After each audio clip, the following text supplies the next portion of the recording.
अस्सलाम वालेकुम रहमतुल्लाहि व बरकातुहू। डॉक्टर मोहम्मद बिलाल गुजरात से बात कर रहा हूँ। जमशेद भाई, ये मेरे छोटे से फार्म का है। ये फ़ीमेल है, इसके साथ ये 8 बनीज़ हैं। ये हैं, इधर नीचे घुस जाते हैं, इधर नीचे वो अंदर चले जाते हैं। ये 8 बनीज़ हैं इसके। ये तकरीबन 1 महीने के हो चुके हैं। इसके अलावा ये है, ये भी फ़ीमेल है। ये नीचे मेल है, ये भी फ़ीमेल है, ये भी फ़ीमेल है, ये फ़ीमेल है। ये पीछे पड़े हुए हैं। ये छोटा सा फार्म है। और आपको आज 17 मई 2022 है।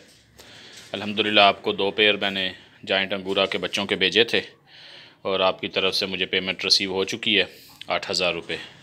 माशाल्लाह बहुत अच्छा काम जा रहा है। जमी भाई की तरफ से बर वक़्त पेमेंट, जब भेजें उसी वक़्त पेमेंट और कैश पेमेंट। अल्लाह ताला जज़ाए खैर दे। अस्सलामु अलैकुम व रहमतुल्लाहि व बरकातुहू।